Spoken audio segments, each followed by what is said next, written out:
Mayong hapon, gikan sa Solar News Channel Manila. Ako si Menchu Antigua Makapagal.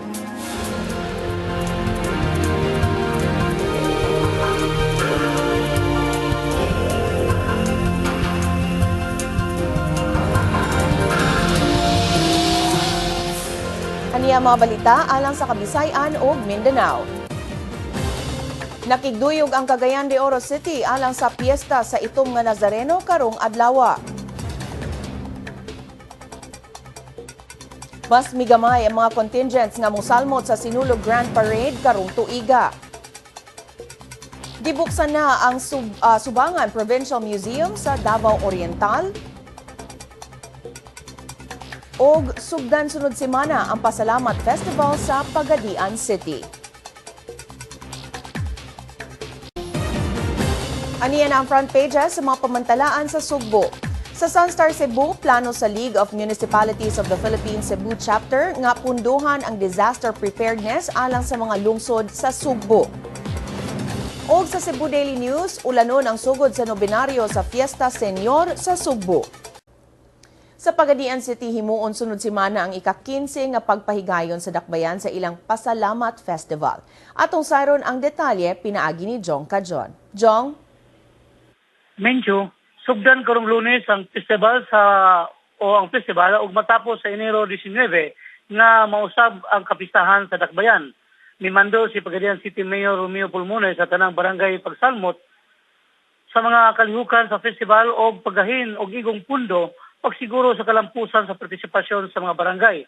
Matod pa ni Mayor, ang partisipasyon sa barangay mupaligon sa relasyon tali sa mga local officials. Ang Pasalamat Festival mupakita sa kultura sa tradisyon sa tribe people sa dakbayan, mga Christian, Muslim ug Cebuano tribes. Matod pa si Steering Committee Chairperson Vice Mayor Divina Gracio, sugdan na festival sa Lunes pinagi sa Agro Trade Fair sa Plaza Luz. Mupagayon sab ang Public Employment Service Office ug ang Department of Labor Employment sa job fair sa gym sa inig Enero 14. Musalmot ang Coastal Barangay sa swimming, fluvial parade o uban pang kalihukan diha sa Kabaybayunan. Matagabi adunay variety show sa Taclobo Stage alang sa kalingawan sa publiko. 15 ka mga eskwelahan ang gikatakdang mo appeal sa street dancing competition sa Enero 17 nga sagad saksihan sa kadaghanan muulan man o muinit ang panahon. Usa ka milyon ka pesos ang gigahin sa syudad alang sa premyo sa street dance competition nga ihatag ngadto sa mananaog pinagi sa kas dili sama sa miyaging o milibayng tuig nga pinagi ang premyo sa usa ka proyekto ngadto sa barangay.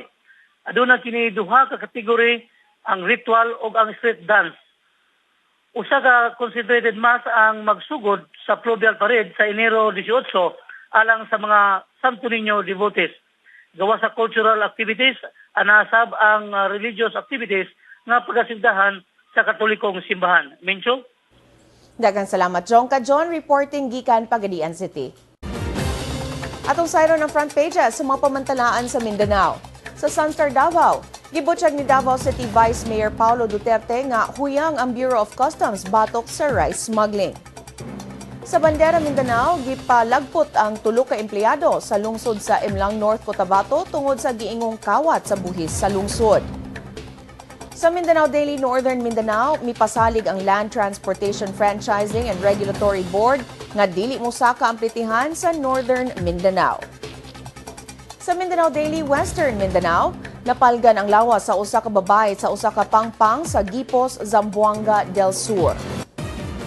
Sa Mindanao Daily Caraga, dili na makasinati og low voltage ang upat ka mga lungsod sa Agusan del Sur.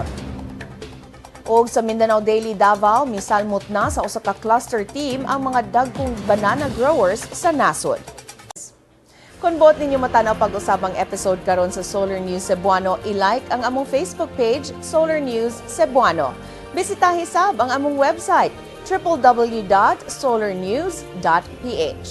Alang sa inyong mga sugid o komentaryo, mahimo sab ninyo kining email sa solarnewscebuano@solartv.ph. Ug mao kadto ang Solar News Cebuano hangtod ugma puhon. Ako si Menchu Antigua Makapagal.